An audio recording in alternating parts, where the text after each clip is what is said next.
Para saber o que é surto, eu tenho que saber o meu limite endêmico.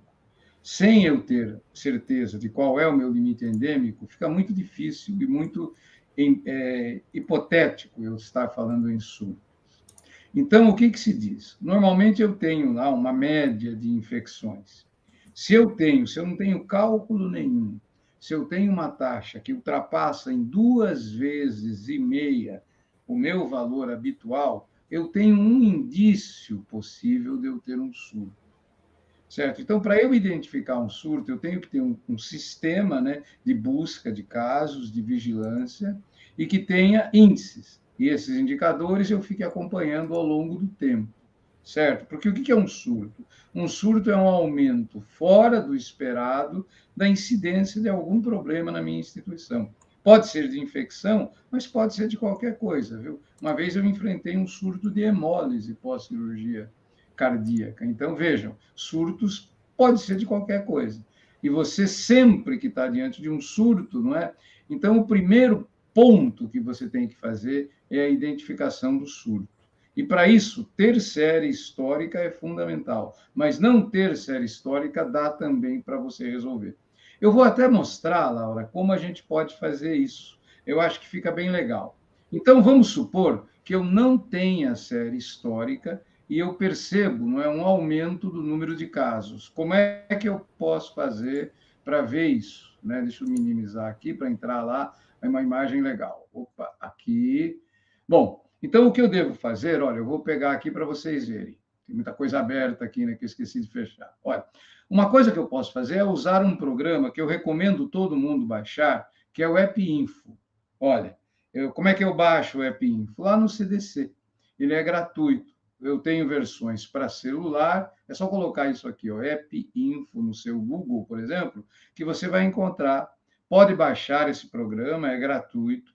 E aí, uma vez colocado, pode estar no celular e pode estar no seu computador. Por exemplo, para ver se eu estou diante de um surto, eu posso usar o StatCalc, por exemplo, mesmo quando eu não tenho séries históricas. E eu vou pegar, olha, como é que eu faço? Eu entro no AppInfo, vejo que ele tem uma série de funções, mas eu entro aqui na função StatCalc, que é o calculadoras estatísticas. Entro aqui, aí ele vai abrir, e dentro dela, ela abre várias opções, eu vou usar a tabela 2x2. Posso usar ela, é o que é o mais prático de eu fazer. Então, você veja que abre uma tabela 2x2, em que eu tenho exposição, sim ou não, e o resultado dessa exposição, sim ou não. É só eu colocar os números aqui e ele vai fazer os cálculos para mim.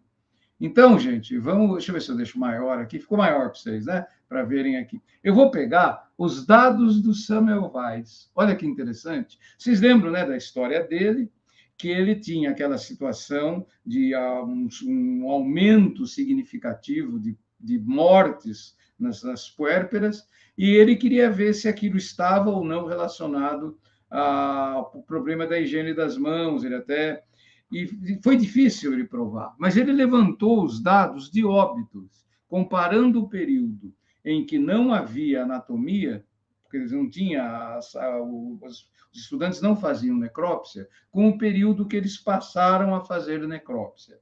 Então, olha que interessante. No período que eles passaram a fazer necrópsia, que eu vou chamar de exposição, sim, ele teve 1.059 óbitos. Eu coloco o dado aqui no StatCalc, ó. Quantos não morreram naquele período? 26 mil, que é 920. Esses dados são reais do Semmelweis, tá? Eu vou colocando aqui.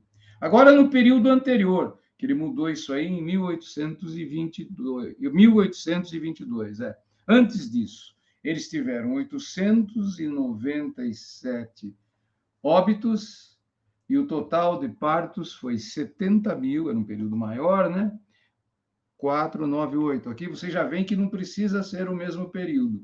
Pronto, eu acabei de colocar esses números, dou um enter, ele já faz os cálculos para mim. Olha, então o que a gente observa aqui, que eu acho que é interessante? Olha, aqui eu tenho um estudo que eu parto da exposição, não é? Para ver o resultado. Todo estudo que eu parto da exposição para ver o resultado, eu estou diante de um estudo de coorte.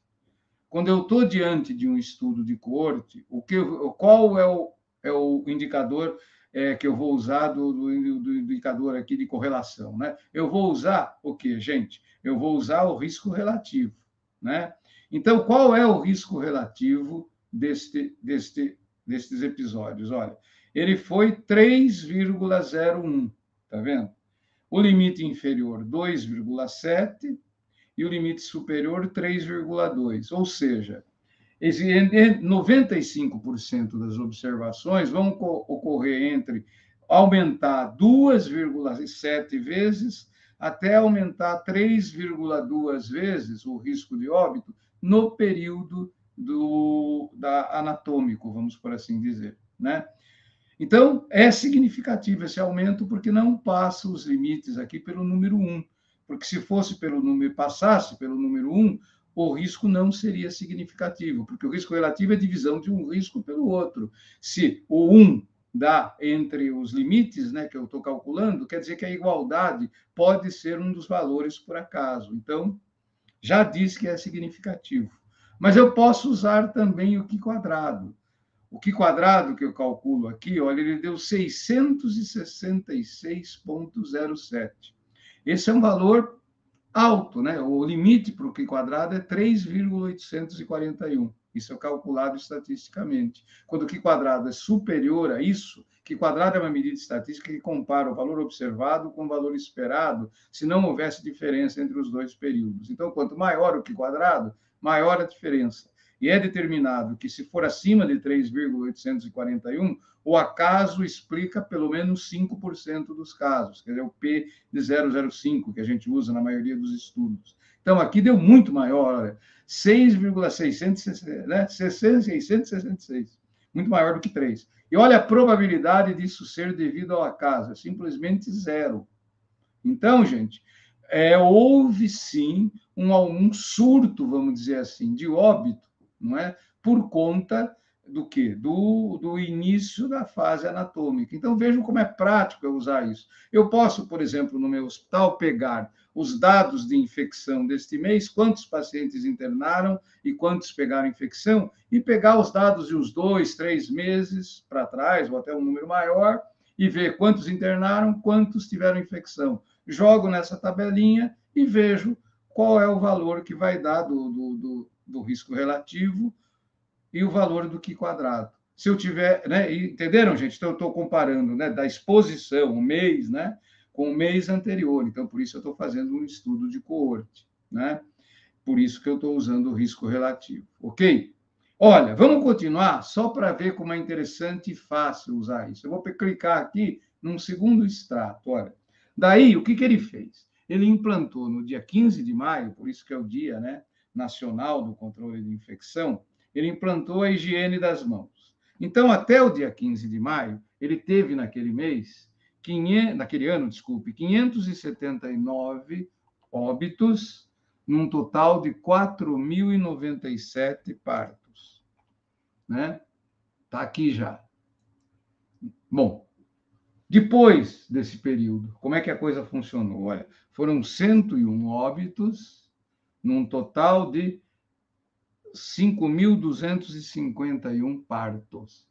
Então, olha só, né? Como é que ficou, né?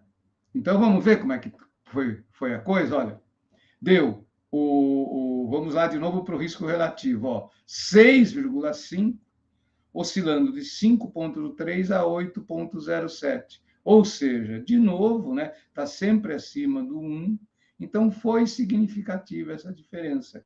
Ele implantou a higiene das mãos, ele conseguiu controlar o surto e resolver o problema. Olha o Q², lembra que eu falei que era 4,800 e qualquer coisa? Deu 434,87.